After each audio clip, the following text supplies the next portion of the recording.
Namo tassa bhagavato arahato samma sambuddhassa. Namo tassa bhagavato arahato samma sambuddhassa. Namo tassa bhagavato arahato samma sambuddhassa. Buddhaṃ Dhammaṃ Sanghaṃ Namassāmi.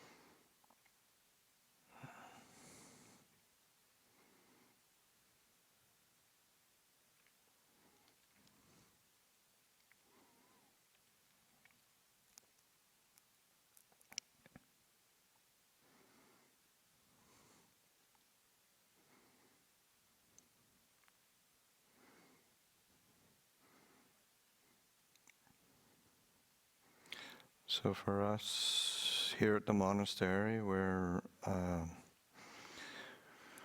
approaching the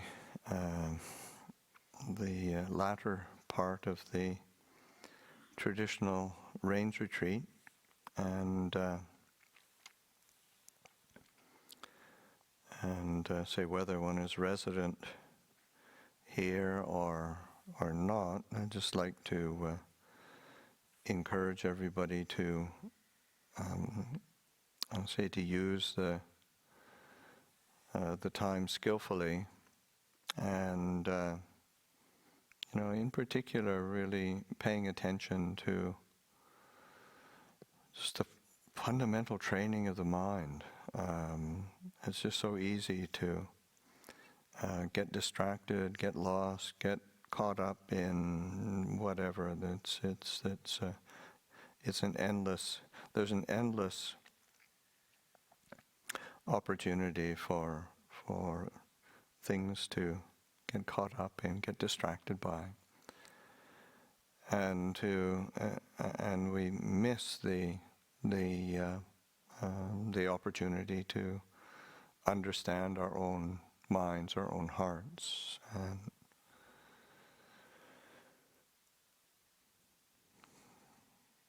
there's a very short discourse where the Buddha makes a very simple statement, and just saying, luminous is the mind. This mind is luminous, but it is it gets caught up in adventitious defilements or incoming defilements, or visiting. Adventitious is like visiting, and the word that the Buddha uses, akanduka, is that's what it means. It's like a visitor, a guest.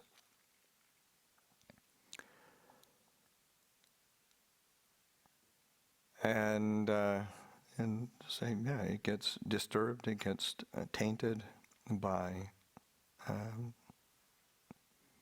adventitious defilements. But he also says, the mind is luminous, and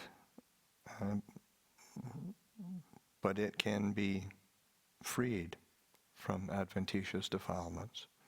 And isn't that for those who don't know, don't understand, don't recognize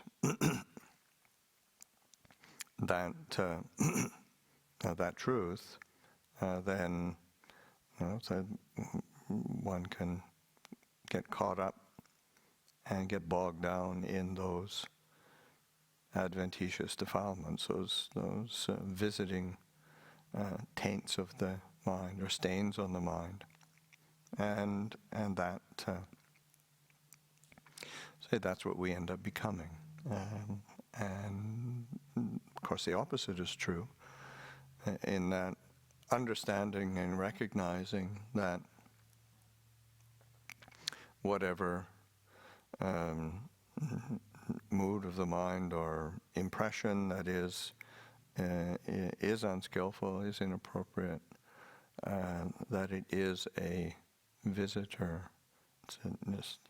They come in and out, and when we see that in it as it is, as it truly is, then we can free the mind, because if we're just looking at it rationally.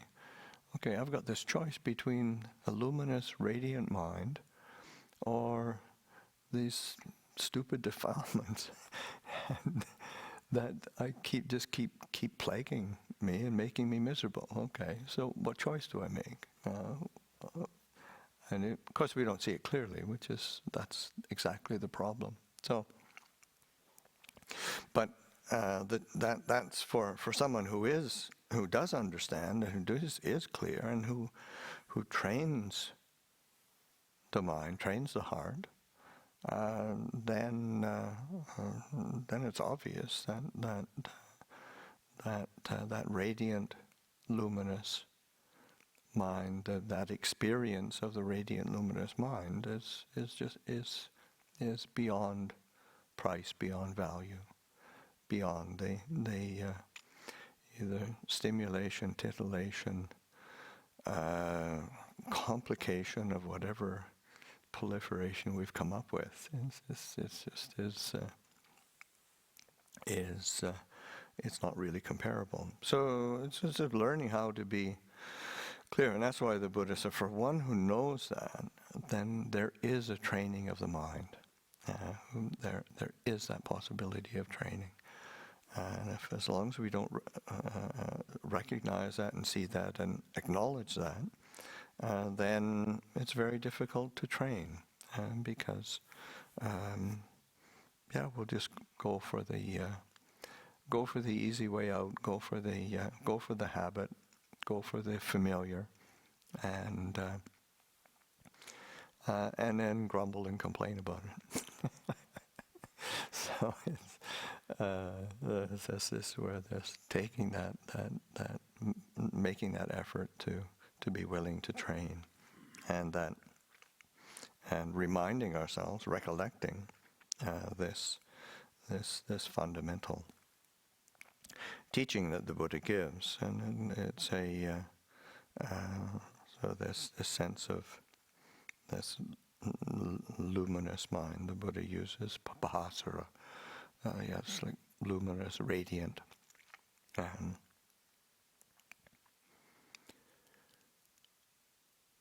and that's I remember when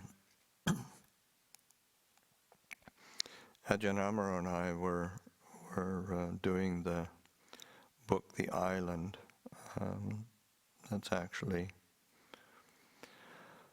one of the chapters that he did, was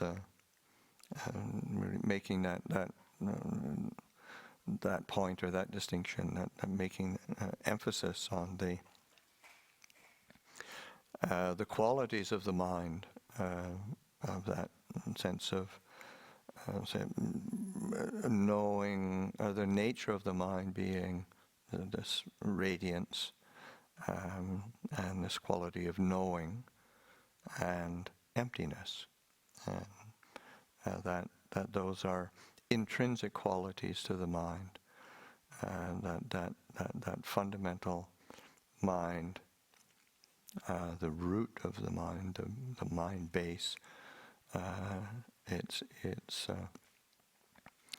It's both its nature and its function is to know things clear, and this is what in the Thai tradition and the Thai forest tradition in particular, they emphasis on returning to the quality of knowing, and being with that quality of knowing, being the one who knows. And it's an idiom that's used, it's a colloquialism, and but it's I think it's really important that we pay attention to how do we maintain or return to this quality of knowing, and intrinsic in that aspect of the mind is both the sense of being able to know clearly, to understand, to experience things clearly, and the sense of emptiness, not in the sense of the vacant and vacuous, but empty of the that habit of creating an identity, a me, a mine, empty of self, and empty of attachment, empty of clinging. So what? Say what's left is this quality of knowing and radiance. So these are intrinsic qualities to the mind, but of course it doesn't happen through wishful thinking. The Buddha's path is a path of training, path of practice, a path of engaging in the training and the practice. It's not just sort of waiting for Godot, waiting for some illumination to descend upon us just because we're fortunate or special. And the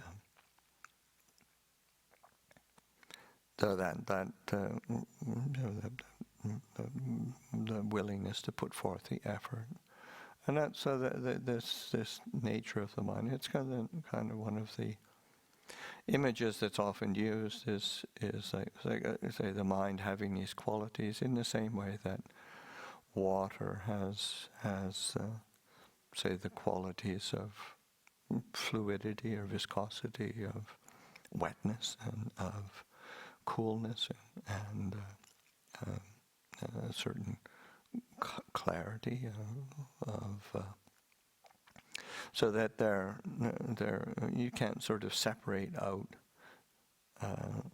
those qualities from water. They are intrinsic to it, and it manifests in different ways. So mind being very similar. It's also where the Buddha takes, reflecting back to the training of the mind and the freeing the mind from its obstacles, the hindrances, and one of the images that the Buddha uses for freeing the mind from the hindrances is using the images of water, so that the hindrances being, say, sense desire, ill will, sloth and torpor, restlessness, worry, skeptical doubt, and the image of that the Buddha uses for say, the hindrance of sense desire is when there is a dye or coloring in the water, then the water takes on that color, that shade, and then because of that, one can't see one's reflection clearly. It's not clear enough to see one's reflection clearly, and similarly with aversion, the ill will, the hindrance of aversion, ill will, then the Buddha gives the image of say a boiling water. When water comes to a boil, then it's agitated and stirred up, and one can't see one's reflection in that. And that's it's actually an idiom that we use in the English language, boiling with anger. It's just stirred up and agitated. But then, but the water ceases to be, say, still enough, clear enough to be able to see our reflection clearly. The hindrance of sloth and torpor is, the Buddha compares it to kind of like water that's covered over in algae or water plants, and so that one is unable to see one's reflection, is when the water isn't clean and clear, and so that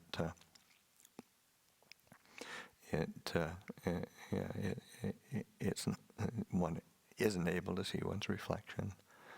The hindrance of restlessness and worry is, the Buddha gives the image of when wind comes and makes little wavelets on and stirs up the water and keeps it agitated. One isn't, in the same way, one isn't able to see the water isn't still enough and steady enough, clear enough. And the last hindrance of skeptical doubt, the Buddha gives an image of kind of a double whammy, actually, with sort of doubt and wavering. That one, both the water is kind of murky and muddy and has sediment in it, but then it's also put in a dark place, so that it really can't reflect, and you can't really see one's reflection. So that these hindrances are seen as that which covers over especially with the images that the Buddha is using, it covers over its fundamental nature, in that without those hindrances, or without the coloring, without the heat, without the algae, without the wind, without the mud, and then what's left is this clear,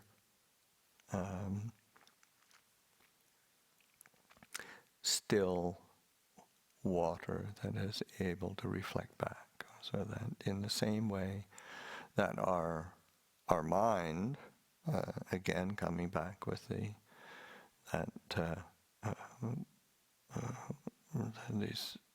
when we're not covering it over with hindrances or defilements in different ways, then the mind has this quality of knowing and radiance and emptiness. Spaciousness is maybe a better word. Sometimes we equate emptiness to being nothing, but spaciousness and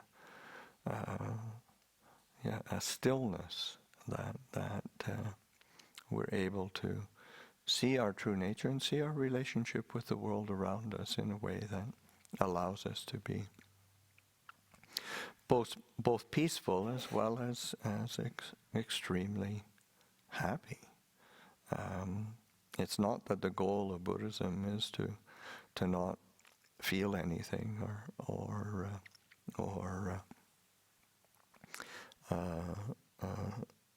not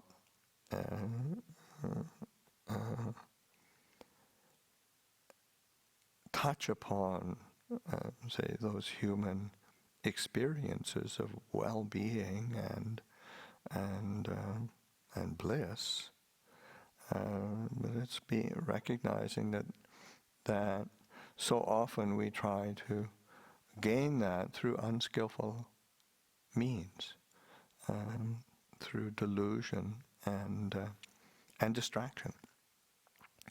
So it ends up, so often, and that's where the Buddha points to, the problem of dukkha, the problem of say dukkha being, dis-ease, dissatisfaction,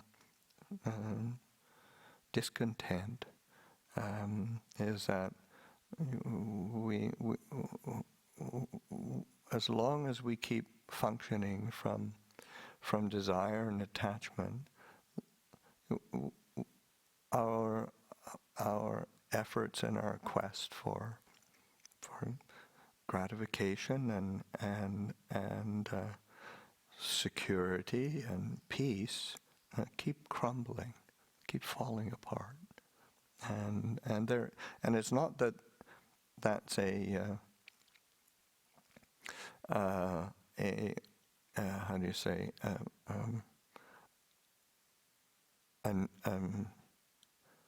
a negative assessment in that everything is suffering, but it's sort of like it's this uncomprehending and habitual habit that keeps us suffering. And so to be able to act on that wish for peace and well-being and happiness, to find the appropriate objects, and in order to do that, the mind needs to be radiant. We need to be able to plug into and tap into the qualities of that luminous mind, to be able to experience the qualities of the mind, the heart being this essence of knowing, of emptiness, of radiance. And so that paying attention to the things that get in the way and being willing to relinquish them. But then also paying attention to the qualities that we need to be cultivating.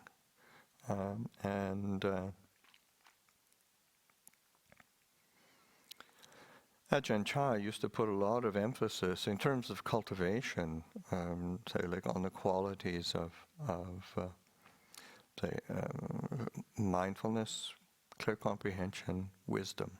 Those were the tools that are fundamental to our training. So sati, sampajanya, panya, and so the qualities of mindfulness. And Ajahn Chah once,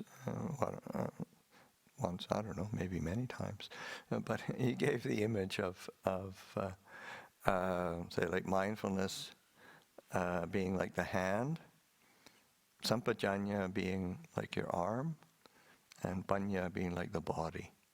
And so that the hand was what allowed one to pick up objects, and and the arm was what allowed the hand to reach out and get in contact with those objects, and the body was the kind of the base of nourishing and kind of the anchor, the root. So that is using that with a sense of mindfulness, being that quality that picks up objects of attention, picks up objects of the senses, picks up objects of reflection and investigation. And that's that quality of mindfulness and being able to cultivate the qualities of mindfulness, and there's basic or fundamental mindfulness. It's like Ajahn Chah sort of saying, yeah, well, I mean, even a cat's got mindfulness. Otherwise, it wouldn't be able to catch mice. It'd starve. And more like a thief has got mindfulness. They'd be Otherwise, they get caught and they're no longer thieves or in jail. So it's like mindfulness needs to be informed by that clear comprehension, wisdom. It needs to be. These things need to work together, so that way. And I think sometimes, especially nowadays, there is a lot of attention being put on mindfulness, or there's a lot of books that are being sold, mindfulness of this and that. The mindfulness in terms of the Buddha's path, it works together with other qualities, and that sense of in order for it to have a liberating capability, it has to function with these other qualities, so that mindfulness, clear comprehension, sampajanya, that sampajanya is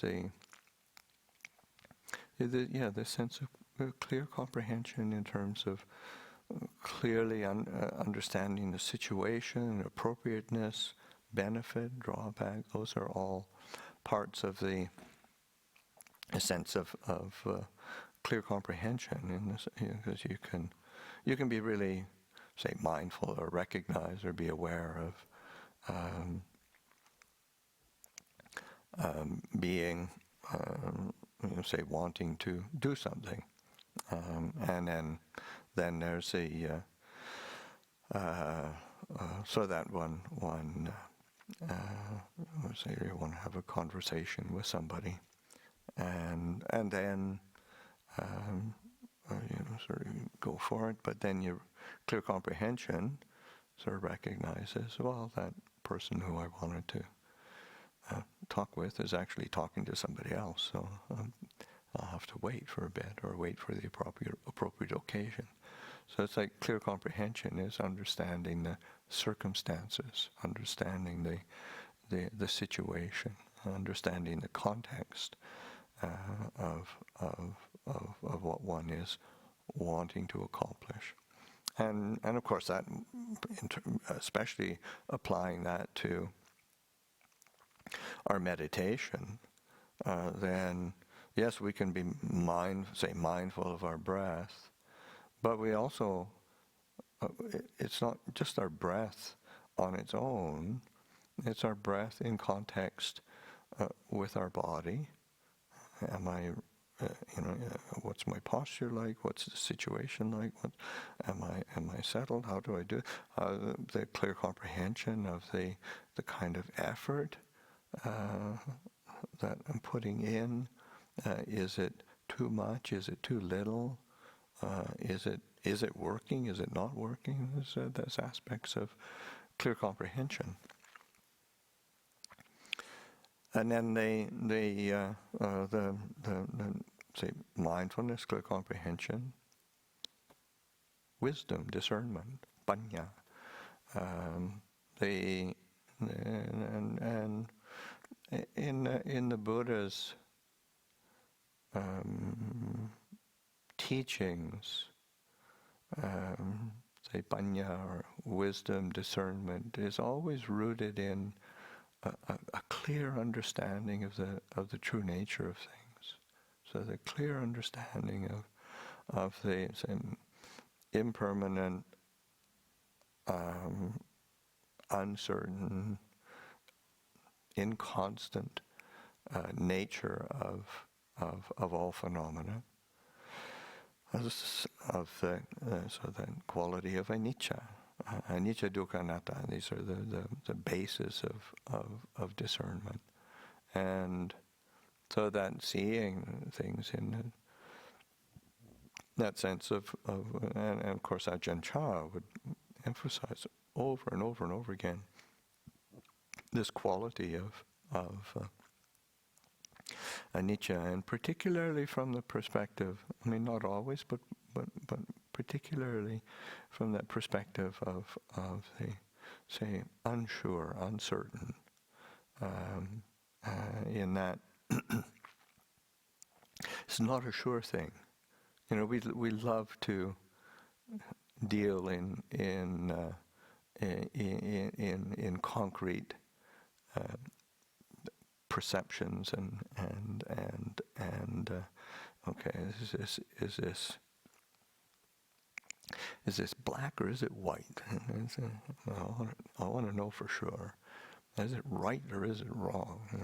Is it good or is it bad? And it's nuances for kind of drop away, and that's but that sense of uncertain, unsure, not a sure thing, impermanent, changing, of a changing nature, and that's okay, because you're seeing clearly according to its true nature.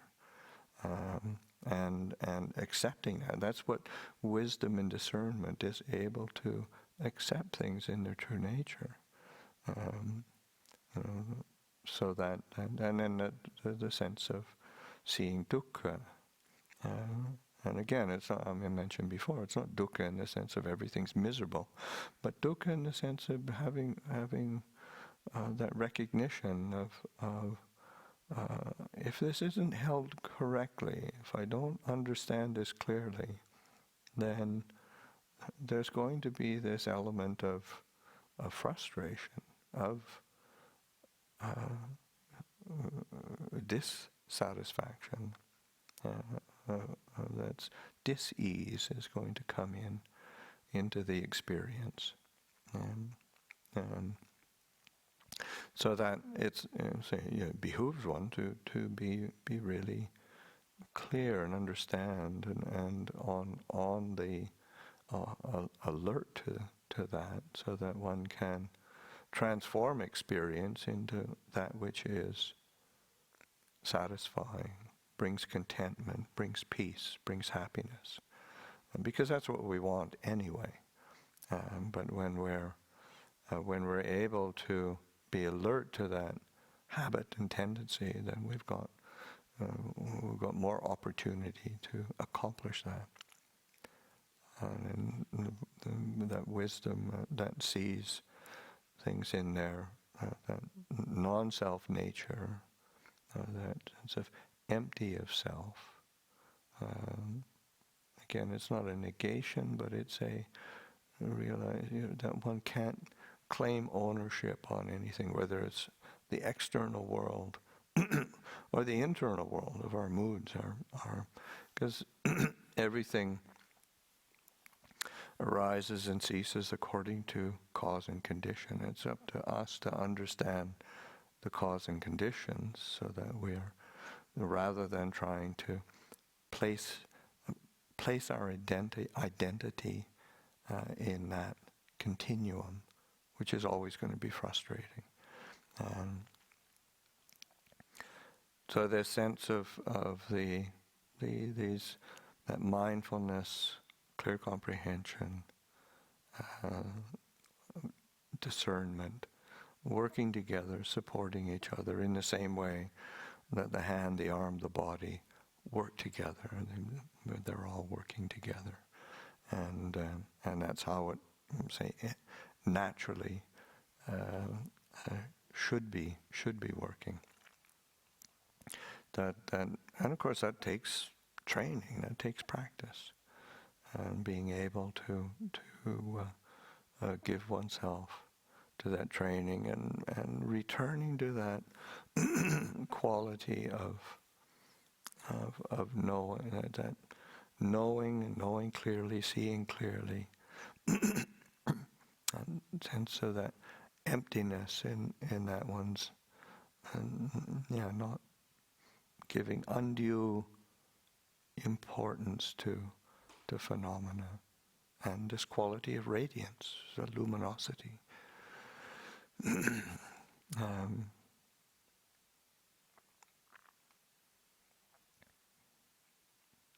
There's the Ajahn Mun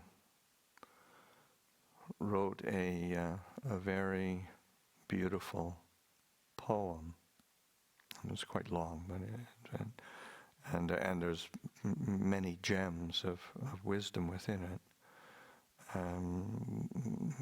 But at one point he's speaking of that mind of knowing, the mind of being the one who knows.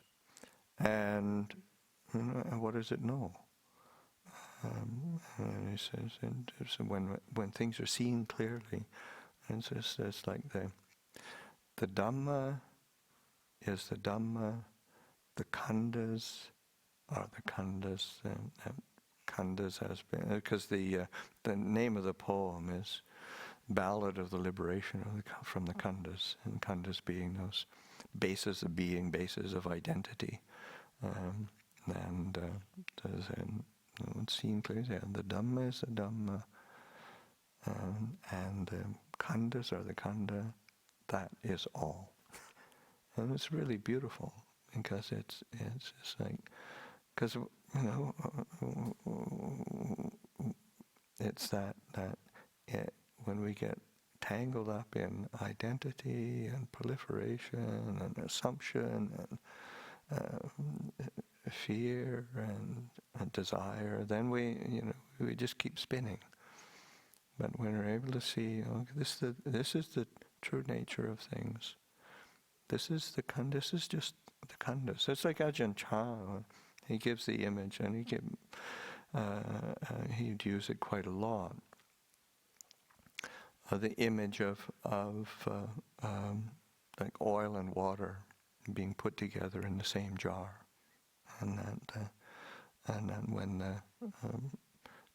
they're together, but they don't mix, and that they're they're of different consistencies, and so that the oil stays as the oil, the water stays as the water.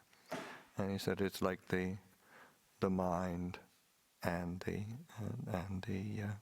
and he uses the senses in the sense of sight, sound, smell, taste, touch. And so, but it's similar to Ajahn Man with using the khandhas, sort of like that experience of phenomena, experience of the world outside, experience of the world inside. Because that's in the sense of our own memories and perceptions and thoughts. But within that, there is this ability and opportunity for experiencing that mind of knowing, of emptiness, of radiance. And it doesn't have to mix with the experience and assumptions of the, let's say, body, perception, feeling, thoughts, moods, consciousness, all of the sense impressions of sight, sound, smell, taste, touch, mind objects, all of that. It's not that they're not there, but they're not getting cluttered. They're known from the place of this emptiness and radiance, and that's where our peace is. It isn't trying to force some mood of peace on the mind. We have to come back and understand the nature of the mind, understand the nature of our experience, and to have that experience of this radiant mind, this luminous mind, the experience of letting the objects of our desire and attachment, the objects of our mental proliferation, to let them be seen, let them drop away.